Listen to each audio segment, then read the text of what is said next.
Yeah. Hello there, it's September 28th, 2021. My name is Joe Weston, and we're here for our weekly online global practice for reviving the global heart. And it's great to be here as always. It's nice to see familiar faces I haven't seen for a while, which is lovely. And of course, always to see new faces. So welcome to you. And we gather every week from various parts of the world, all of us coming together with a similar vision and hope for the possibility of lasting peace to manifest on this planet. And we've had many talks about that, is that, the importance of staying resilient and persevering in our own hearts with our own story of hope. And so that's the question I've asked a number of times: who's telling the story? And what story do you want to be telling? And are you telling your story? And what is that story? And the more we can find within our hearts, acknowledging, not ignoring what's happening in this planet, but acknowledging what's happening on this planet. And even within that, what I call hope in the messiness, to find a story that works for you. That's where we find our power. And that's what we hold on to in terms of our power. And that's what we can share with others to instigate and inspire others to find their story of hope. And at this moment, if there's ever a time, and I've been saying that for years, if there was ever a time that story of hope is needed, I guess I'll just keep saying that every week. Now this is the time this is the time for the story of hope that we need, a story for lasting peace and what that means, and the tangible, practical ways for us to manifest that. And that's what this practice is. It's a practice of cultivating within ourselves, not just the idea of resilience, but truly finding within ourselves resilience. And that resilience for us doesn't mean enduring and suffering. It means thriving. It means finding grace and spontaneity and flow and balance in the challenges that arise, to meet them with grace, with creativity, with innovation, with open-heartedness, with compassion. And that is what we're cultivating, that our times, I've been saying this, I've been invited to speak in various places, and I've been saying this a lot, that many of us have been doing this work for decades of cultural transformation and spiritual transformation and compassion and humanitarian work. And I'm just noticing that what's happening at this moment and this time on the planet, we need to upgrade our systems, our practices, our strategies, and our skills to meet the challenges that we're directly facing now. So we cultivate here a sense of resilience, and at the same time, we cultivate here not just the idea of loving all beings, but of actually a practical, pragmatic, embodied, integrated experience of what we call fierce compassion, to be able to hold more beings in our heart, regardless of how we label them or regardless of how we place them in the larger system. And that we can maintain a sense of safety and connection with ourselves and still make room for more people in our hearts. And that the key to fierce civility in this work is that we will, the path of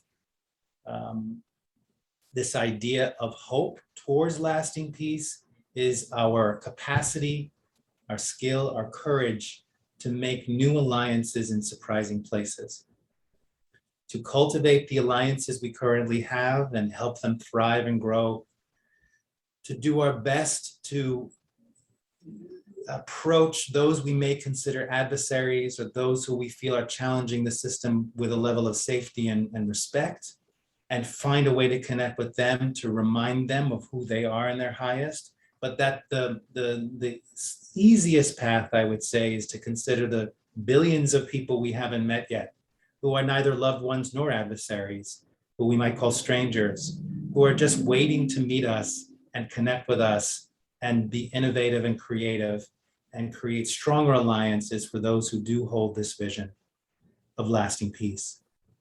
So I just wanted to sum that all up. That's been on my heart a lot. I've been talking with the groups a lot about this. And my heart is very full from what I've heard stories about last week. Today, I just wanted to give you a chance to share a couple of things. First of all, I felt very grateful to pass this on to Curtis and to Todd to hold space for last week for what for me is an important day, September 21st, the United Nations International Day of Peace. Unfortunately, as you know, I couldn't be here for that. I had a prior engagement. I held you all in my hearts at that moment. And I heard beautiful things from a few people. And I thought it might be nice for those of you who was there, raise your hand last week during that. Part of the ritual with the Weston Network and Fierce Civility when we gather is that when someone makes an offering of a teaching or something, is that we take the time and give those who were receiving it a chance to give feedback and to just love them back. So I'm just wondering if there's anyone who has any feedback or what's on your heart from for Curtis and for Todd for their offering last week. Doesn't have to be long, could be very brief, but from your heart and practicing a deeper level of generosity. Who would like to share?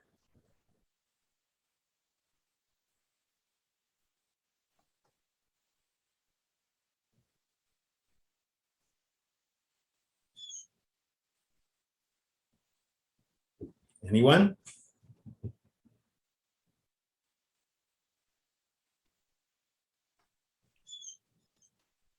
I would love to say a deep, heartfelt thank you, Curtis, for the clear, deep preparation that you did to offer us such an incredible gift of your perspective of how to move in peaceful and fierce ways as individuals and in groups. And Todd, picking up from what Curtis offered, you wove it so beautifully into our meditation that I felt like it landed from a piece of Dharma and an offering from your heart, Curtis, right into my body. So I felt the whole gift of the two of you bringing that piece to us last week, and I'm really grateful. Let's take a breath.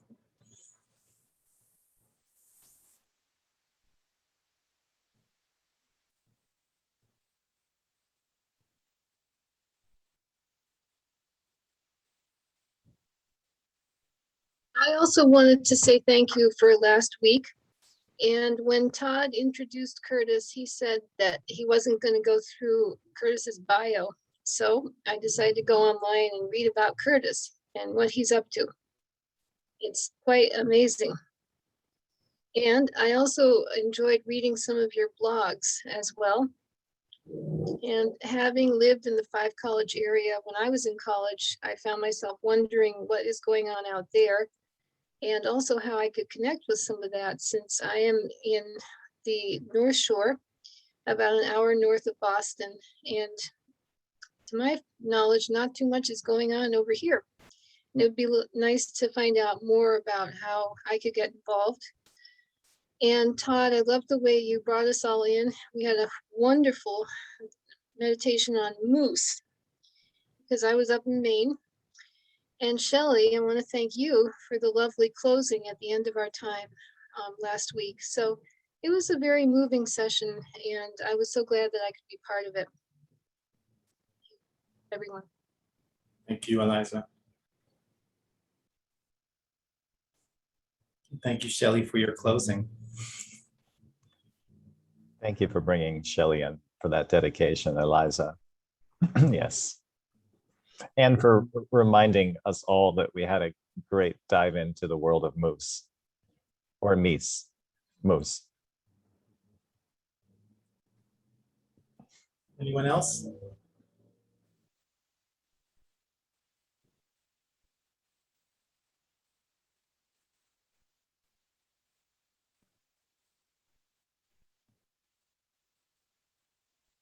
Okay.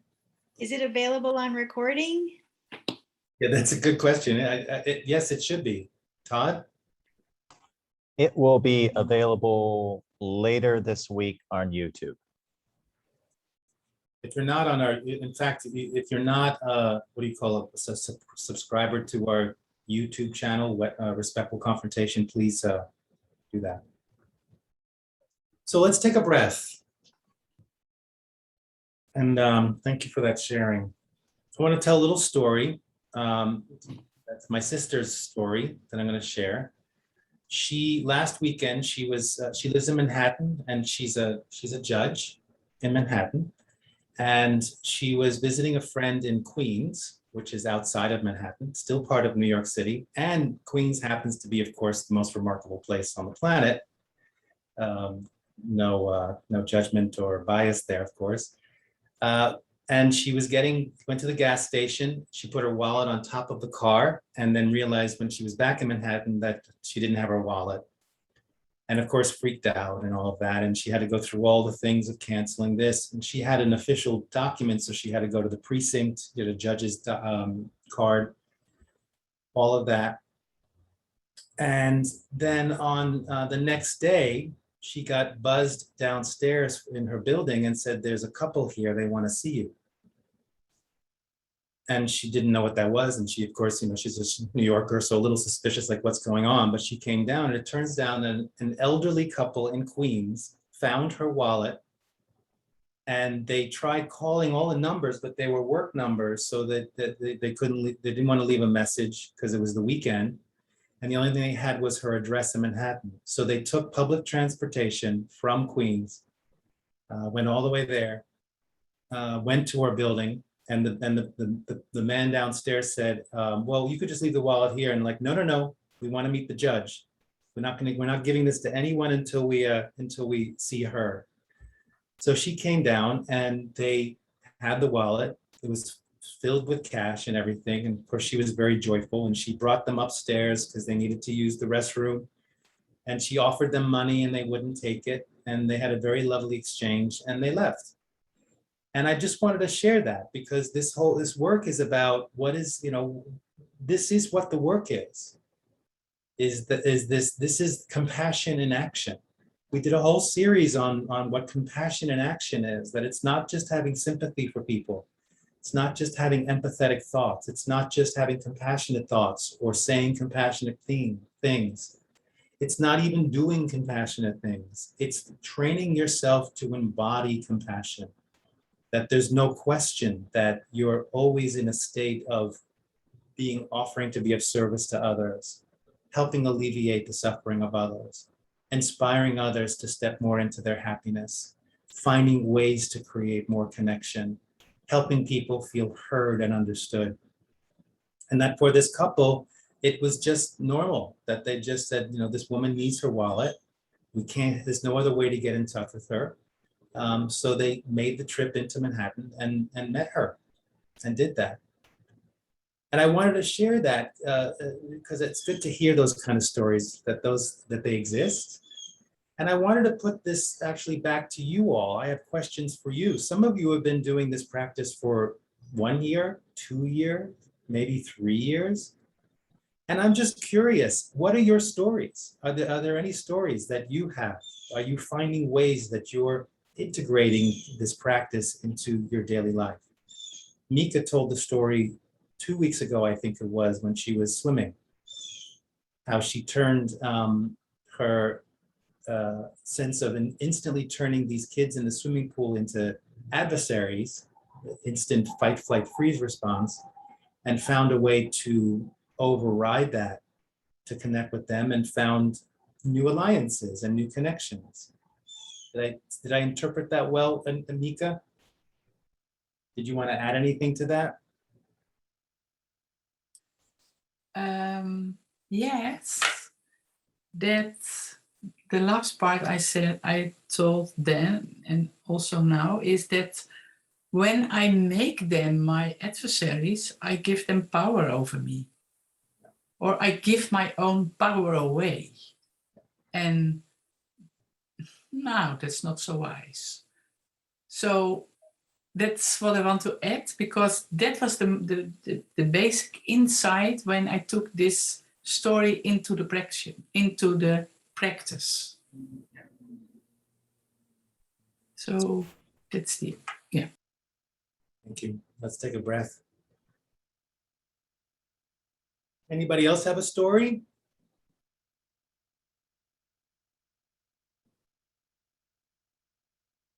Or a reflection, or just and want to share with the group insights, as because I'm sure you're doing this practice every day.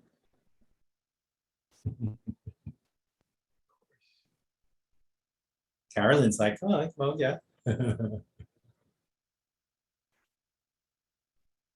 Joe, I'll just quickly play the role of the parrot this morning. I just want to parrot an experience I had. It was so similar to what your sister's experience was. I was picking up my daughter from Montessori school. She was 3 years old. She's now 32. So this is a bit of a time warp. But I did the same thing. I was buckling her into her car seat, and I stuck my wallet on the roof and got her secure, got in the car and drove away. And then retracing my steps when I got home to our DuPont Circle home in DC, I had to get there by traveling Rock Creek Park, which, you know, is a multi-mile stretch of wilderness. Somewhere between Upper Northwest and DuPont Circle lay my wallet. And I was sure that once it was found, if it was found, it would be, I had cash, driver's license, credit cards. So I went through the whole recreating of my identity, etc. My husband, Bob, got a call, and somehow, from a man who lived up on this end, or the Upper Northwest end, where I lost my wallet. And he was an immigrant from Pakistan, a student here in DC, and he rode his bicycle along Rock Creek Park to our home in DuPont Circle to return my wallet. And it's thank you for telling your story, because as long ago as that was, it reminds me that there is still kindness, and the word that settles in my heart after hearing these stories this morning is kindness, and we have to remember that it still exists. Thank you. Let's take a breath. By the way, Juby, it's nice to have you join us. Great to have you here. So it's Hubi, as in the J as in Juan. Okay, Juby. Nice to have you join us. While I'm unmuted, I'll tell a kind of a communal compassion story. A few days ago, I got an email from one of my longest friends in the Shalom community, referencing another friend, dear friend in the Shalom community, who basically spent a good chunk of her adult life holding the community together.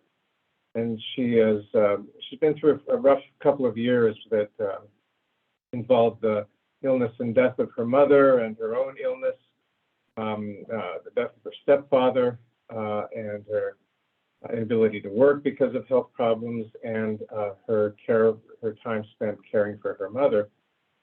And the email was a solicitation to help her out.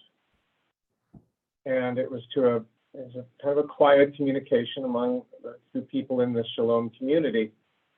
And of course, it was easy for me. I love this woman dearly and jumped in and tossed some money into the pool. And the goal was 6 months of car payments. With 6 months of car payments, all sorts of things would be freed up for her.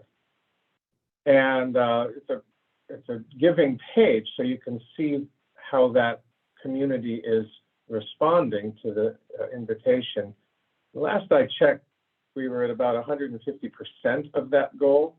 So she's got the car payments cared for, plus she wrote a thank you note back to me, and I'm sure everybody else, and it described, with this money I can now move to southern Maine, and work has been promised to me there. And so the outpouring of communal love for this dear member of this Shalom Mountain community was just so heartwarming, and it was immediate. I mean, we blew past the objective in less than 24 hours, I'm quite certain, and it's really heartwarming and appropriate. I mean, because she gave of herself with unlimited love and passion for the community and for the institution. So very encouraging.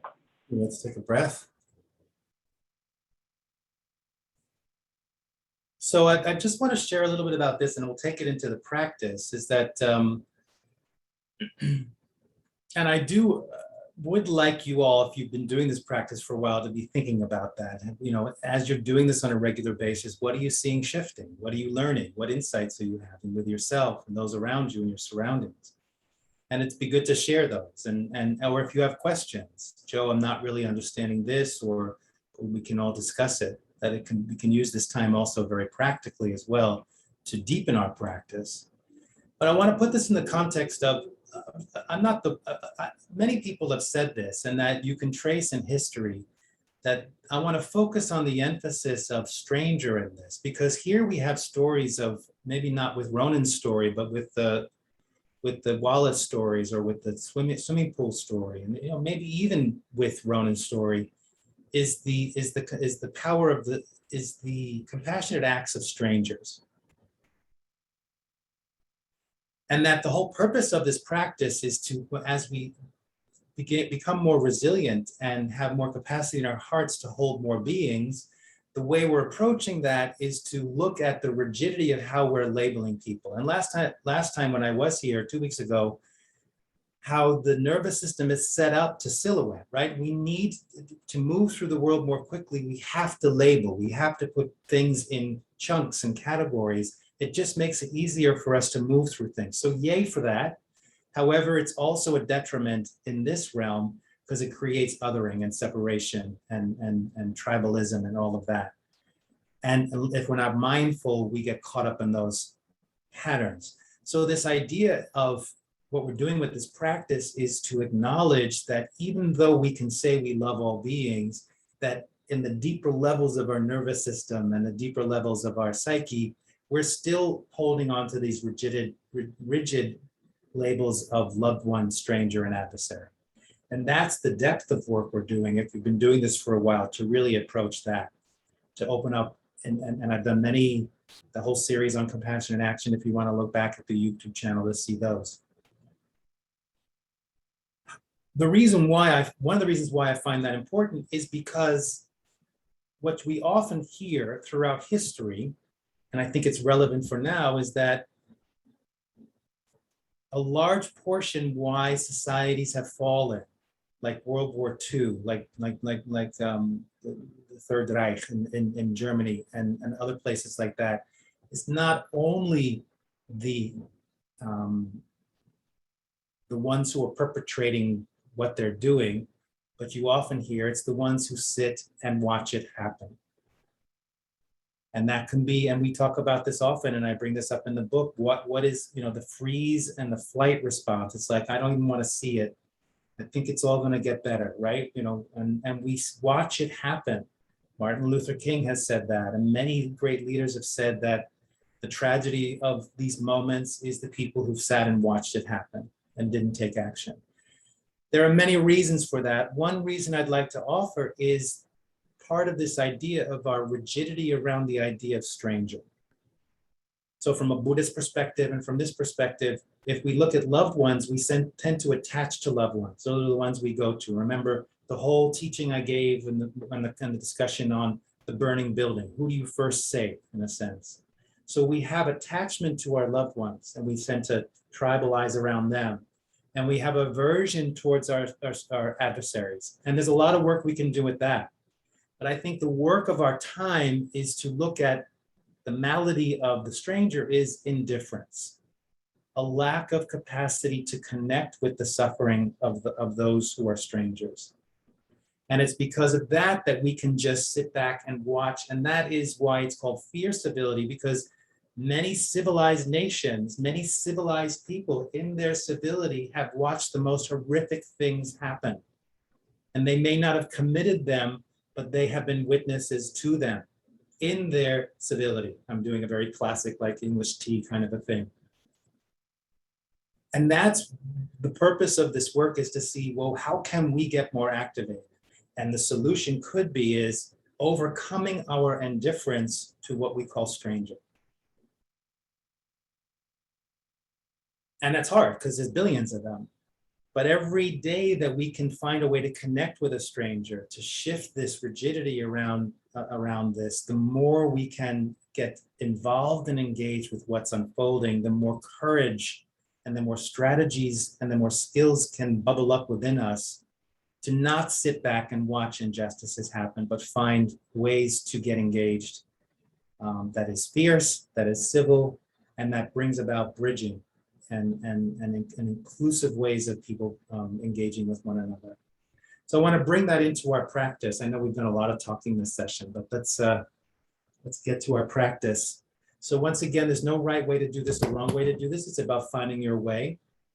The invitation is to sit in a way where your spine is straight without being rigid. That what we cultivate for us, the definition of resilience is a combination of presence, awareness, balance, and flow.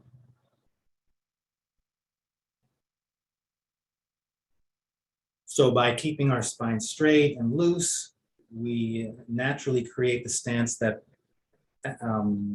allows for the easiest sense of balance and flow. So also elongating from the back of your neck, so you're tucking in your chin a little bit, relax your jaw, relax your belly, relax your shoulders. Bringing your awareness to a place in your lower belly. The width of 3 fingers below your navel, a third of the way into the body, from the front of the body, your center, your core. Placing your full attention on that spot. Center of personal power, impulse, awareness.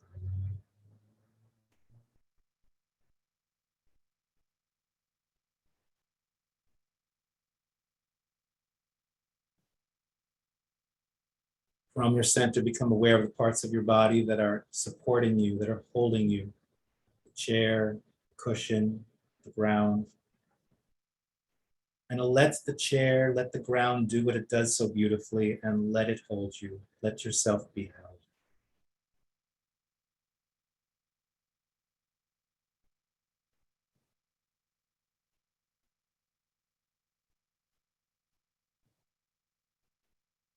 From your center, become aware of your physical body.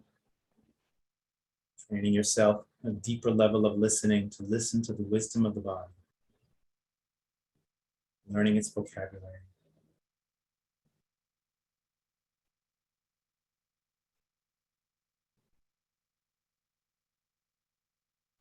From your center, become aware of your emotional body. What emotions are you present to? Without judgment, all feelings are welcome. Coming into the present moment. First, connecting more with yourself.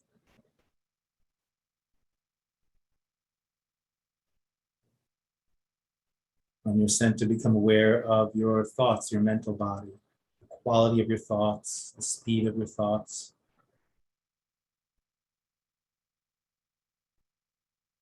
Gathering the information.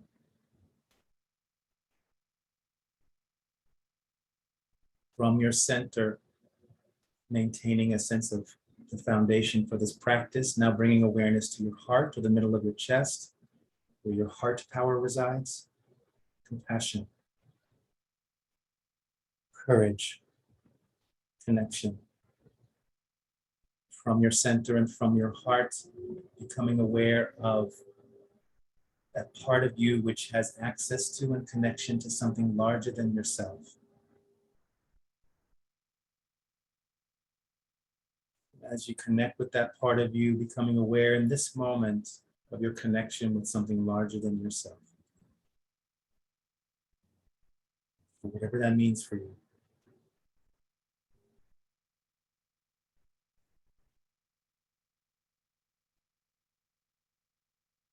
Give yourself that gift of receiving that connection with something larger than yourself in this moment.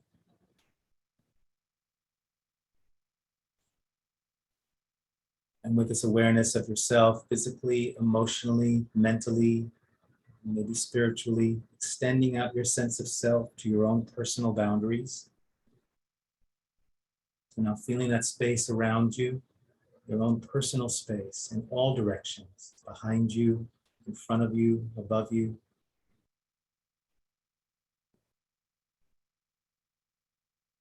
Endowing that space with a sense of safety, sense of peace, and a sense of, this is my space. I have a right to this space.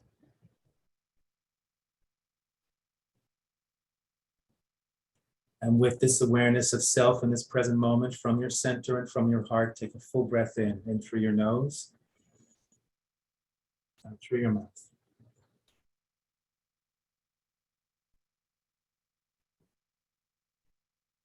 With this awareness of yourself in this present moment, from your center and from your heart, extending out just outside of your personal space, now to include your surroundings.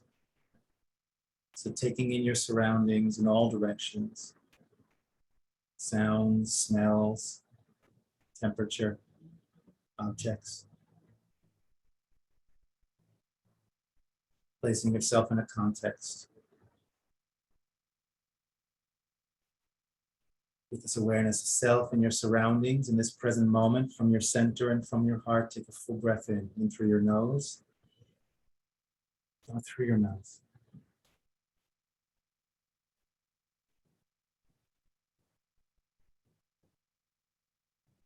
From your center and from your heart, with this awareness of self and surroundings, from your center and from your heart, become aware of those in this meditation circle, sharing in on this practice.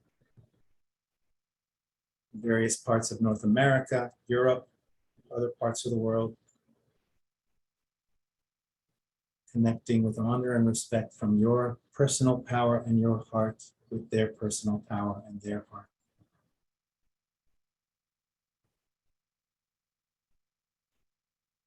Considering that these people most were at some point a stranger to you. Remember the time when they were a stranger to you. You may still consider some of them a stranger, and yet you're in heart connection with them. Rejoice in them.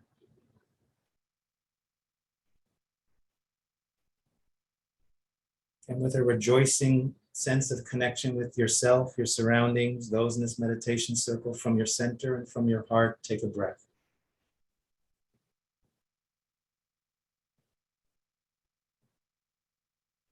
Building on this present moment with your connection with yourself, your surroundings, and those in this meditation circle, from your center and from your heart, becoming aware of all human beings, beginning with those human beings you would label loved ones. Who arises in your heart? What faces do you see? Groups of people. Standing face to face with them.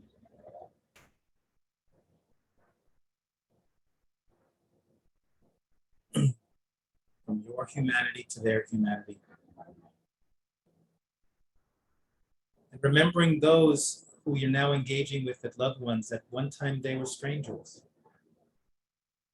Try to remember them who they were as strangers.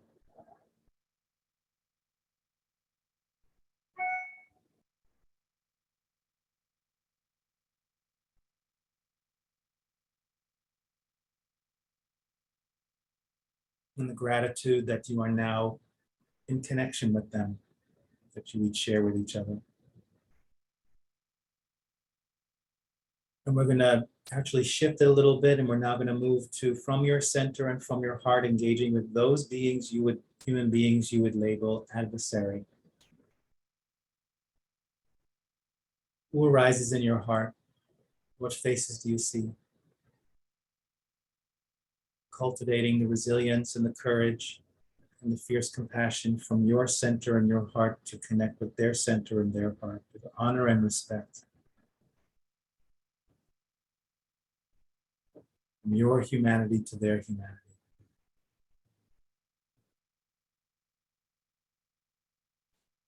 And considering how many of these adversaries that you're connecting with do you know? How many are strangers? Why are they in your adversary column and not in your stranger column? Not that they have to be, they're exactly where they need to be for you right now.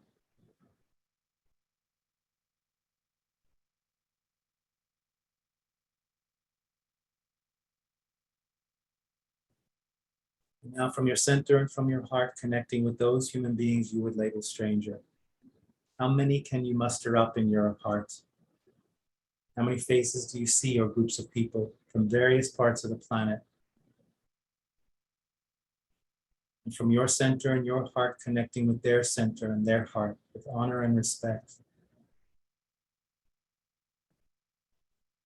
And as you engage with them and perhaps look into their eyes, from your heart to their heart, from your personal power to their personal power, consider the excitement of perhaps one day they may no longer be stranger.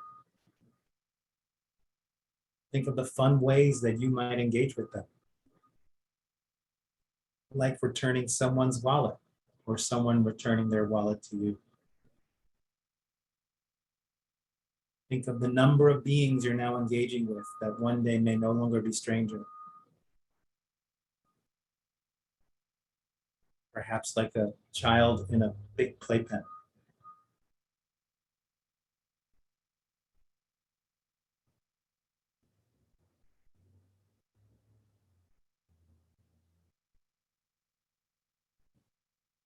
And as you now engage with all human beings, regardless of how you label them as loved ones, stranger, or adversary, from your center and from your heart, take a full breath in through your nose,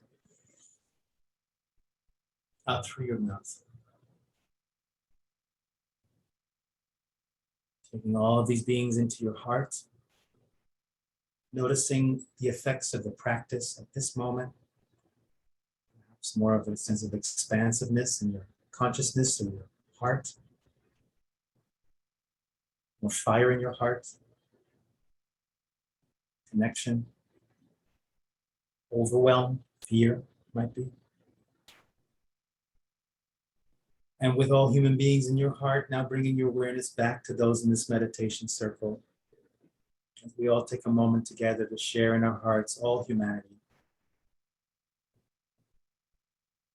The excitement of all of us engaging in ways that are creative, innovative, that lead to lasting peace, deeper levels of equity, possibility of shared power and resources and wisdom. Feel that fill your hearts as you now bring those in this meditation circle into your hearts. Bringing your awareness back to your surroundings, bringing yourself back into your own personal space or your living space. Taking all human beings with you. Taking your surroundings into your heart as you bring your awareness back to yourself. Integrating all those parts within yourself that you're attached to, that you have aversion to, that you are indifferent to. Giving them all a chance to reside, the different parts of you into your heart. With compassion and wisdom.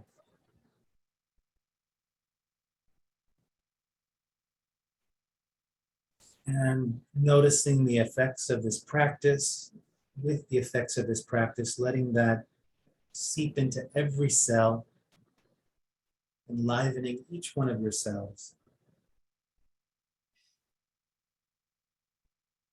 Allowing this practice to seep into your organs, nurturing your organs, bringing vitality to them, flow, balance. And allowing this practice to seep into your nervous system and into your brain, into your neural pathways as a way to remember this, strengthening those neural pathways, creating the habituation.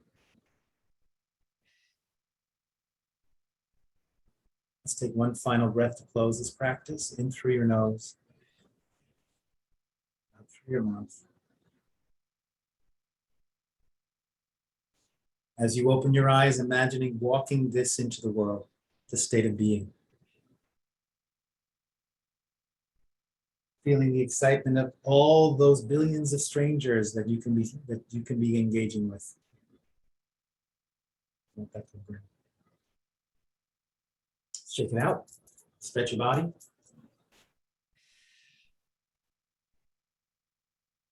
So we had a chance to reflect, to share. We've done our practice. Anybody want to, we have a few minutes left to just reflect on a couple of words on what this experience was for you?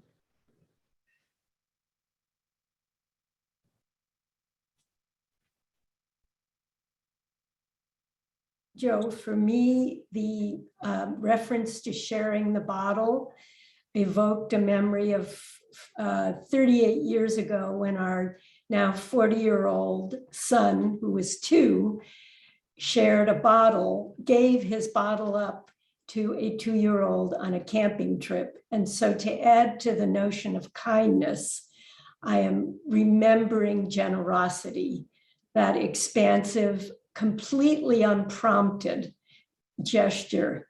And thank you for evoking that memory for me, and so nice to share it with all of you.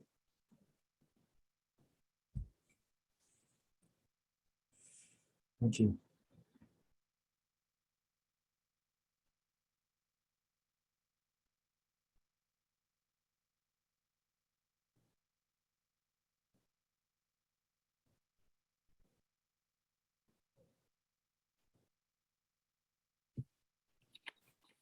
It's remarkable to me what kind of impression kindness can make on us, that we remember these things 30 years later when we witness them, and to remember that you can make that impression on others too. Thank you, Carolyn. Beautiful observation. I think it was Maya Angelou who said, people don't remember you by what you say or what you think, but how you make them feel. Okay. Well, we're here every Tuesday. Keep coming. Thank you for the sharing. If you're interested in this discussion on a more a practical level with Fierce Civility, every third Tuesday of the month at 6:30 p.m. Eastern Standard Time till 8 p.m. Except it's the third Thursday, Where not I- the Tuesday. Oh, third Thursday. Thank you. Third Thursday. Of the month. Fierce Civility monthly meetup. The next one's on October 21st. Please come join us and tell people about it to engage more in discussion.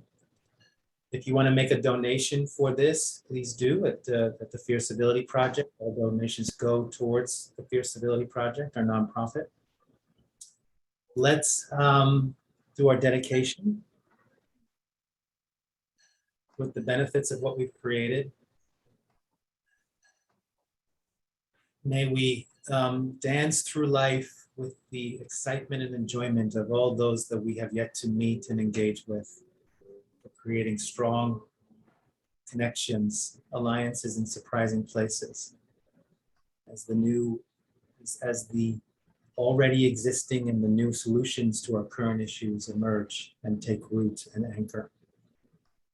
And may all beings on this planet have enough fresh water to drink and food to eat. And may all governments and world leaders lead from a place of wisdom and compassion as opposed to fear and greed. All right, thank you, everyone. It's great to see you. Thank you, Joe. Bye-bye. See you later. Bye-bye. Thank you all. Goodbye. Thank